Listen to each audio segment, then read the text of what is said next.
No collusion, no obstruction. He's a leaker. He's a leaker. He's a leaker. He's a leaker. Tapes, Lordy, I hope there are tapes. Tapes, Lordy, I hope there are tapes. Tapes, Lordy, I hope there are tapes. Nothing. Nothing.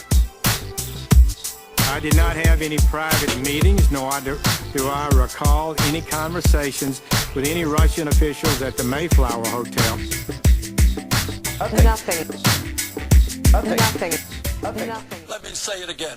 I believe health is a right of all people. I will fight for a Medicare for all single-payer system. Second of all, right? You want to talk about rationing? You got 29 million people in this country who have no health insurance. How's that for rationing? They can't go to the doctor. Welcome to the MTC Report, the news behind the news with journalist Mark Taylor-Canfield. We offer you independent voices and underreported stories about topics you won't hear anywhere else. Join us as we delve into the deeper issues behind the news stories of the day on the MTC Report.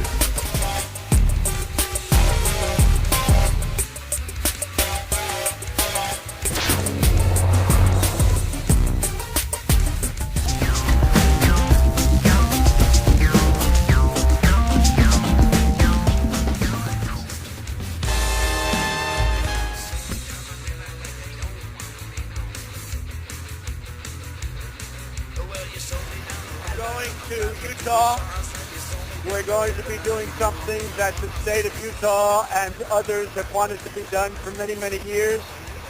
It will be one of the great, really, events in this country in a long time. So important for states' rights and so important for the people of Utah. And I know a lot of you are coming out with me. We'll have plenty of time to talk. The stock market, I think, is going to have a very big day based on the massive tax cuts that we're very much in the process of getting approved. But based on the vote we had last week, the stock market has been reacting unbelievably well. The only thing that hurts it is the fake news, and there's plenty of that. So we're heading out to Utah again. I know you're coming with me, a lot of you. We'll have plenty of time to talk today. Thank you.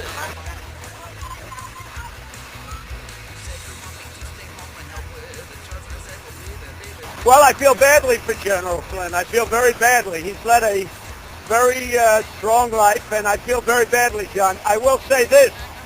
Hillary Clinton lied many times to the FBI. Nothing happened to her. Flynn lied, and they destroyed his life. I think it's a shame. Hillary Clinton, on the 4th of July weekend, went to the FBI, not under oath. It was the most incredible thing anyone's ever seen. She lied many times. Nothing happened to her. Flynn lied, and it's like they ruined his life. It's very unfair. Thank you very much.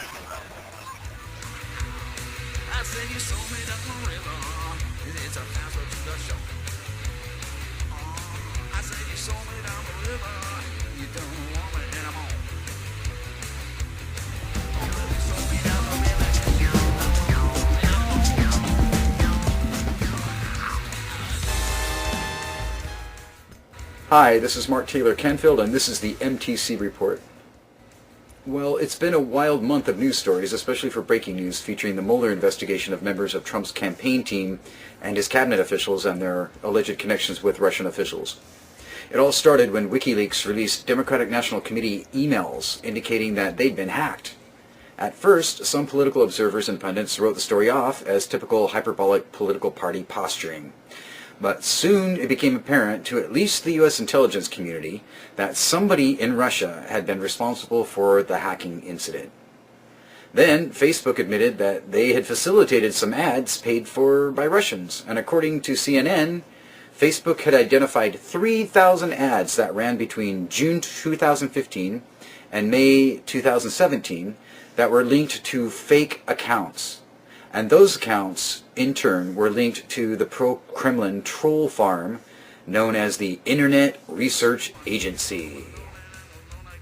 Democrat in the Senate who's looking into Russian election interference is going after Facebook, specifically fake accounts tied to Russia that bought $100,000 worth of Facebook ads during the 2016 election. Senator Mark Warner spoke at a panel event Thursday and called the purchase, quote, the tip of the iceberg. He's now calling on Congress to pass legislation aimed at social media companies and the sources of campaign-related ads. Now, looking back to the week after the election, Facebook CEO Mark Zuckerberg said the idea that his platform was used to manipulate voters was pretty crazy. The social media giant did a months-long review from June of 2015 to May of 2017. They found roughly 3,000 ads were connected to around 470 inauthentic accounts and pages. Going a bit deeper, they found the pages and accounts were connected together and operated out of Russia. According to the Washington Post, the ad sales were traced to a notorious Russian troll factory.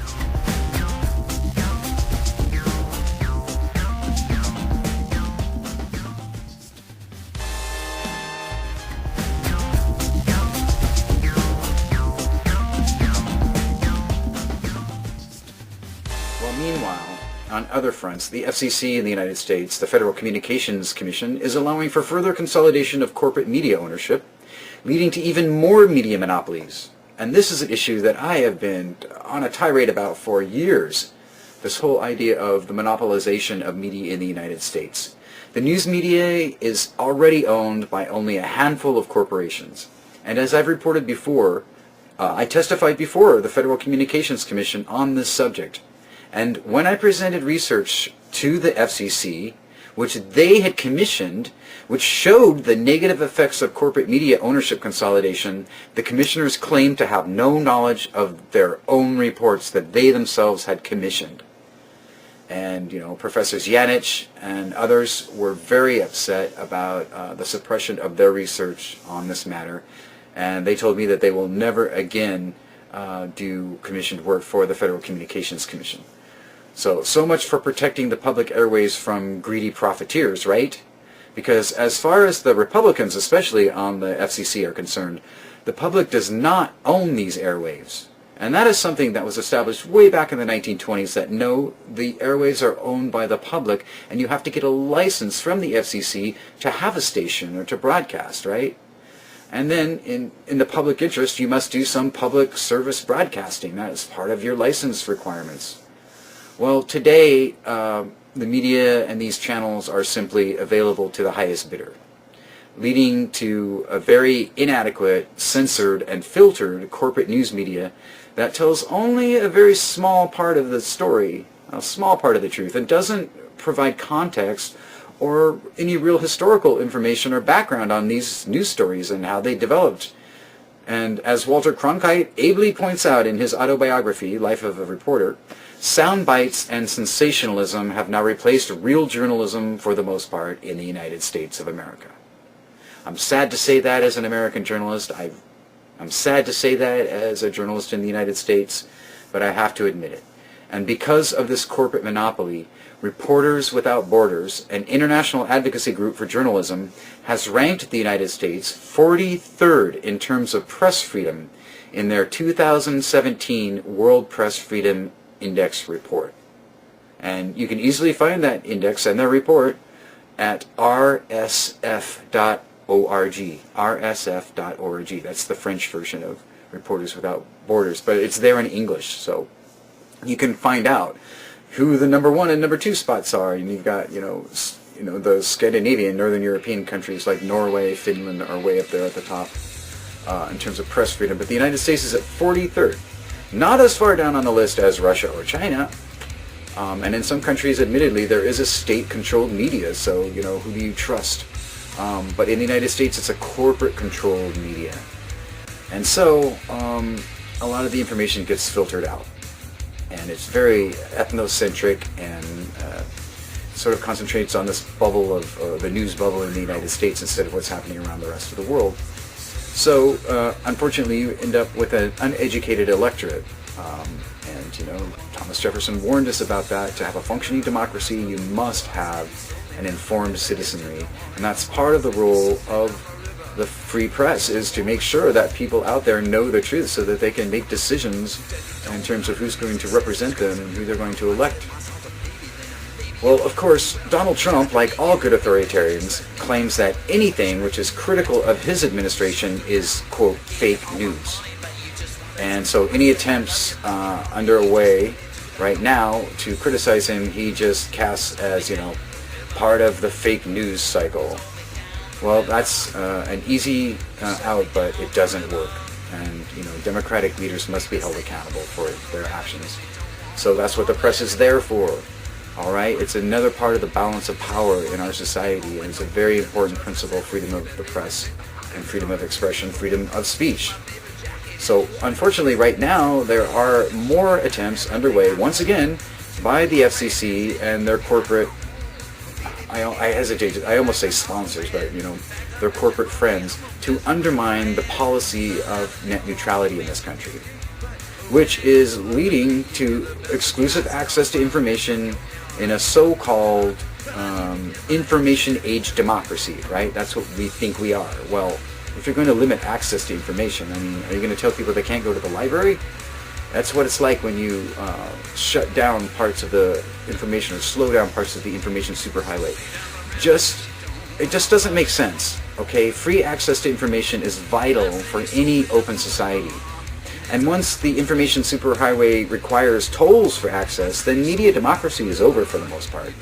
And aren't we already struggling to retain some semblance of democratic policies in this country? When did democracy, transparency, and accountability suddenly become dirty words? I think unquestionably it had an influence on the election. It influenced the election by millions and millions of Americans seeing Russian content on social media pushed out by the Kremlin.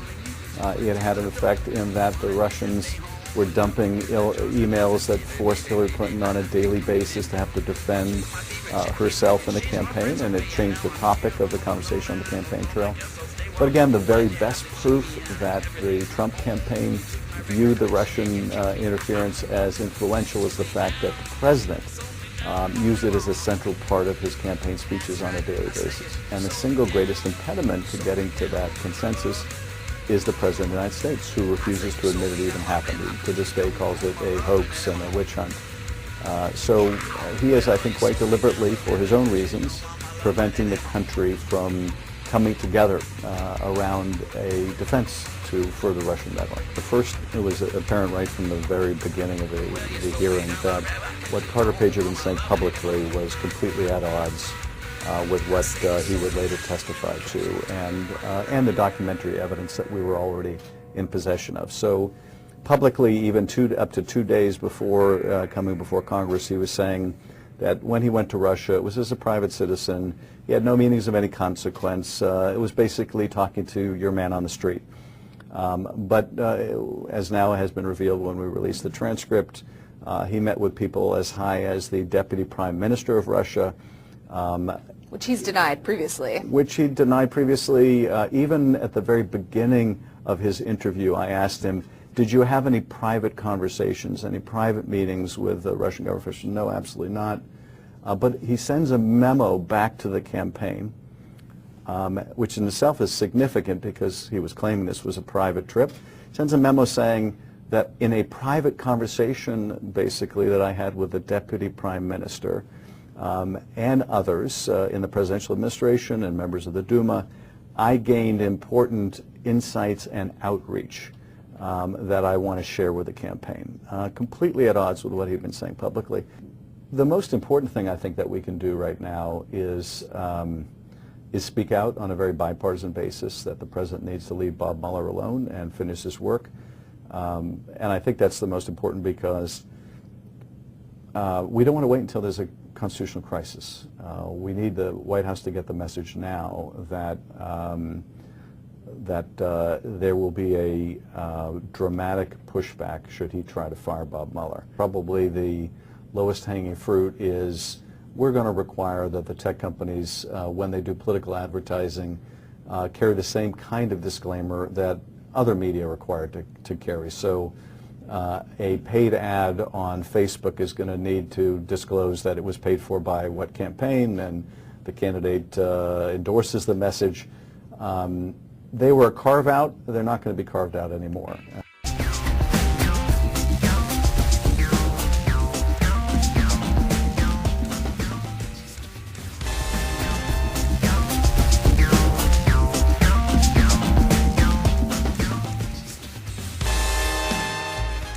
Meanwhile, as I tweeted out earlier today, at a Trump rally in Pensacola, Florida this week, Trump endorsed Roy Moore, and the crowd chanted for Hillary Clinton to be imprisoned. So, will the ironies ever cease? At this moment, there are at least 4 members of the Trump staff that are possibly facing felonies. But they're calling for Hillary Clinton to be imprisoned, and she's not even in office, so where's the reality here? Will the ironies ever cease, as I say once again? As some New Yorkers might say, I'm not saying, I'm just saying. If you've been keeping track of the Mueller investigation at all, and you realize that 4 of his staff are now facing felonies stemming from an investigation that began as a request for documents in February 2017, then you know that this investigation has legs, as they say in the news business. It's not going to go away, okay? First of all, Trump's national security advisor, U.S. General Mike Flynn, that he was the person, his speakers bureau were the people that this request for documents went to in February of 2017. But since then, it's gone a lot farther, and many people in agencies now have been subpoenaed during the Trump Russiagate investigation. 3 separate investigations, by the way, have been launched. The House and Senate Intelligence Committees in the U.S. Congress, and the investigation by Special Prosecutor Robert Mueller. In fact, as an article in USA Today describes, there's a lot of confusion and competing interests surrounding these investigations, because oftentimes these groups are not cooperating, or they're in actual competition with each other. There's a power play going on in Washington, D.C., of course. It's always true in party politics. But sorting all of this out has been a real headache for some investigators, attorneys, and reporters like me. Trump's former national security advisor, Mike Flynn, has pled guilty to lying to the FBI about his conversation with a Russian official. Recently publicly emerged on Twitter. He'd been using a sort of a ghost account earlier. Now he is tweeting a Bible verse this morning, just about 11 minutes ago. He says, "But justice rolled down like waters and righteousness like an ever-flowing stream," citing the Bible verse Amos 5:24 there. So the former FBI director, who was fired by Donald Trump, has been somewhat inscrutable on Twitter, but it seems to be sending messages from time to time. Not clear what he's trying to accomplish here, but tweeting out, "But justice rolled down like waters and righteousness like an ever-flowing stream." I also, Scott, want to update you here with the developments at the White House. We were expecting to see a pool spray, that is, reporters brought in to see the president meeting with the Libyan prime minister. Reporters were brought out to the colonnade area to hold, to go in to get those pictures just a few moments ago, and then according to the pool, we were told that White House officials told them that the pool spray has been canceled. We will not be seeing the president on camera, and they're told to go back to the White House briefing room area. White House officials insisting that despite this being on the official schedule and wranglers bringing them into the area to hold, that this was never on the schedule at all and was never officially expected to be a pool spray. So some real confusion here about what was or was not on the schedule, but the bottom line being ultimately we are not going to see the president on camera. Reporters will not have an opportunity to shout questions at him about all this, and he will not have the opportunity to give his take on this before the cameras and before the world. Let me say it again. I believe health care is a right of all people. I will fight for a Medicare for all single-payer system. Second of all, all right, you want to talk about rationing? You got 29 million people in this country who have no health insurance. How's that for rationing? They can't go to the doctor. Welcome to the MTC Report, the news behind the news with journalist Mark Taylor-Canfield. We offer you independent voices and underreported stories about topics you won't hear anywhere else. Join us as we delve into the deeper issues behind the news stories of the day on the MTC Report.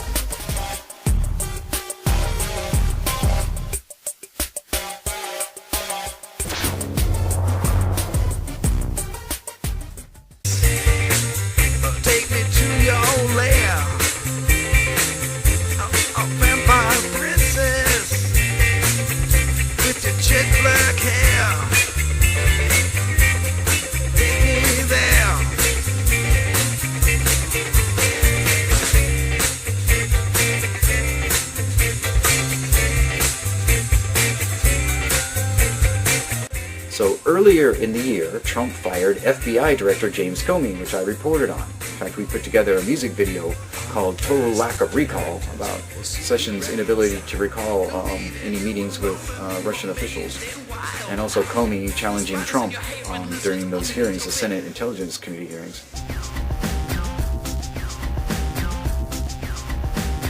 No collusion, no obstruction.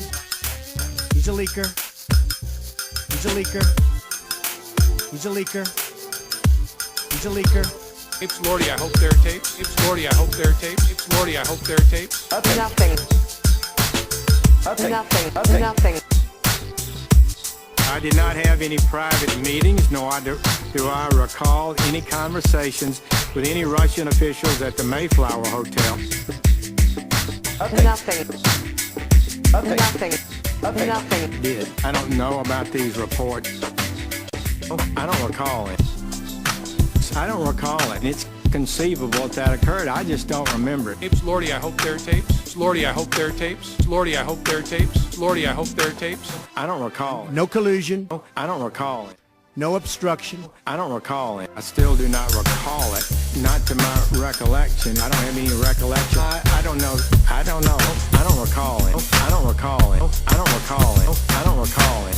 I don't recall it. I don't know. I don't recall it. I don't recall that. At this moment, I don't believe so.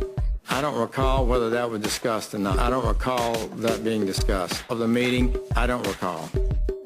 Lordy, I hope there are tapes. Lordy, I hope there are tapes. Lordy, I hope there are tapes. Lordy, I hope there are tapes. Recall it. Don't think I do not have any private meetings, nor do I recall any conversations with any Russian officials at the Mayflower. I don't recall any such conversation. I don't recall it.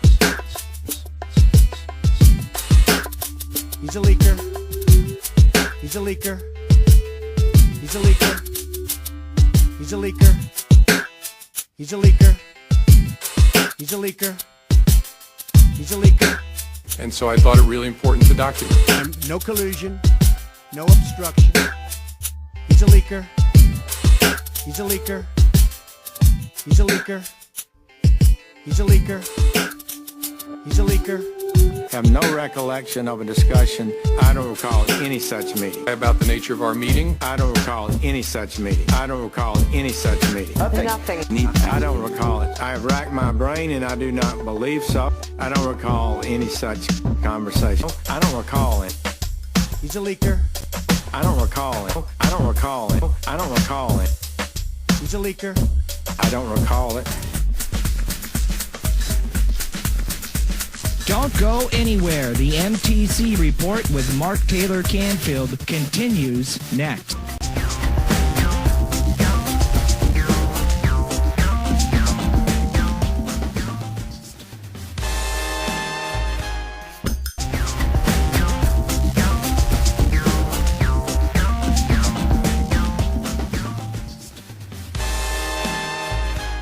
Trump fired FBI Director James Comey over his investigation into ties between Trump's campaign staff and Russian business interests and politicians. This, according to James Comey himself, where during his testimony, that was his statement, okay? Well, in this MTC report, I present some video clips of some of the significant events of the last weeks involved with this investigation.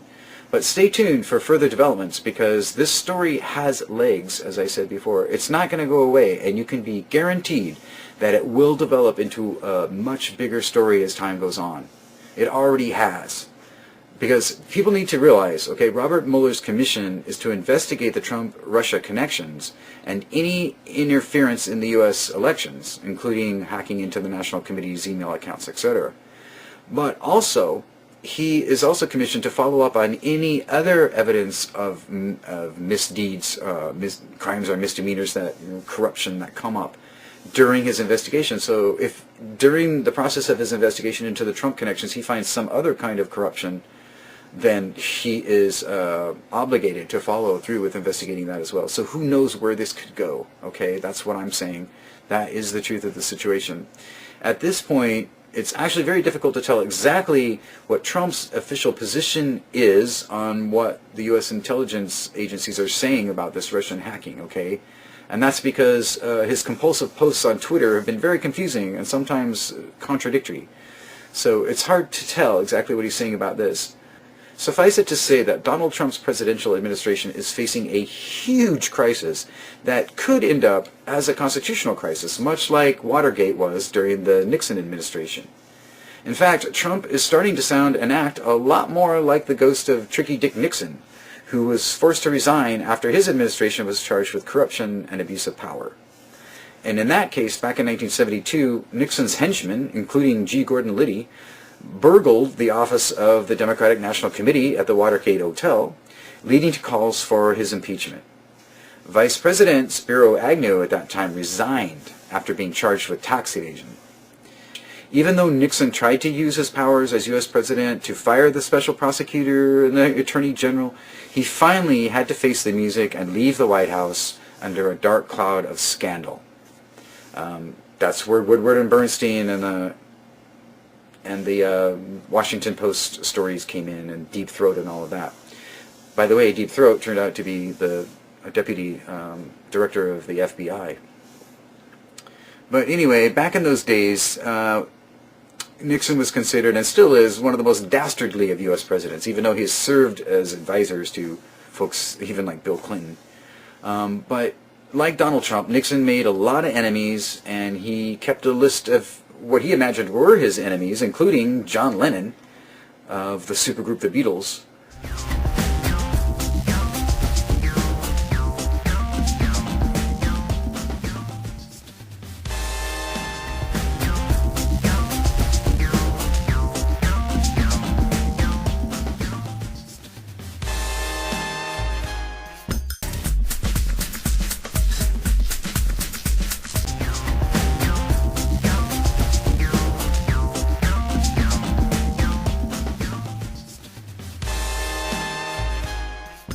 So just to be clear, the court filing against Michael Flynn from the U.S. government says this, and I'll read it directly from the court document. On or about January 24th, 2017, defendant Michael Flynn did willingly and knowingly make materially false, fictitious, and fraudulent statements and representations in a manner within the jurisdiction of the executive branch of the government of the United States. To wit, the defendant falsely stated and represented to agents of the Federal Bureau of Investigation. But it remains to be seen whether Trump will eventually resign in disfavor or fight to the bitter end against criminal charges or impeachment proceedings. But for organizations like Citizens for Ethics, or as I call them, the Crew, the Trump administration is already going down in history as one of the most corrupt of all U.S. presidential administrations. And that's with only a small part of the investigations being made public, because most of what is happening in the investigations is happening behind the scenes, and it's kept secret until the indictments are handed out. So will Trump be indicted? Will we face another constitutional crisis? Well, if I had to guess, I'd say that we are very likely to see just that. Trump has made no efforts to cooperate with investigators. Instead, he's been waging a highly unethical battle against them in social media and the press. Yes, the president, just like all residents of the United States, is protected under the First Amendment to the U.S. Constitution. He has the right to speak out and state his opinions. The trouble comes when his statements and actions as the President of the United States and that office are directed at influencing or threatening those who are involved with investigations into his own potential misconduct or the misconduct of his staff. So when that happens, it's called obstruction of justice, and it is an impeachable offense. In fact, this is exactly the charge that was being laid against Richard Nixon in 1972 and led to his downfall and resignation as President of the United States. This may be a different era, but the basic constitutional and democratic principles remain the same. The goal of any effective and successful investigation is to provide transparency, accountability, and justice. So let's hope that justice will prevail in this instance. Thanks for tuning in, and if you like this, then please like the video here at YouTube and subscribe to my channel and tell your friends and retweet us. I'm also at Twitter and Facebook. This is Mark Taylor-Canfield for the MTC Report. Until next time, thanks for tuning in.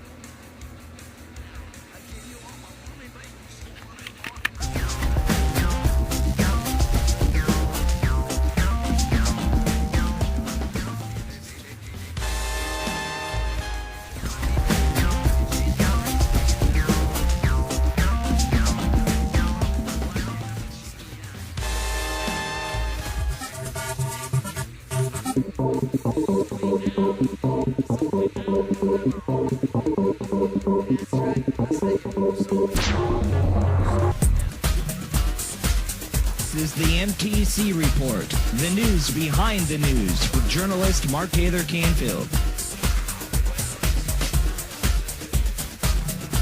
I've been criticized saying that, let me say it again.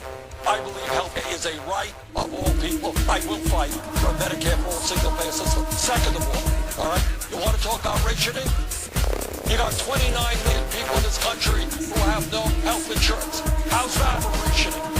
They can't go to the doctor.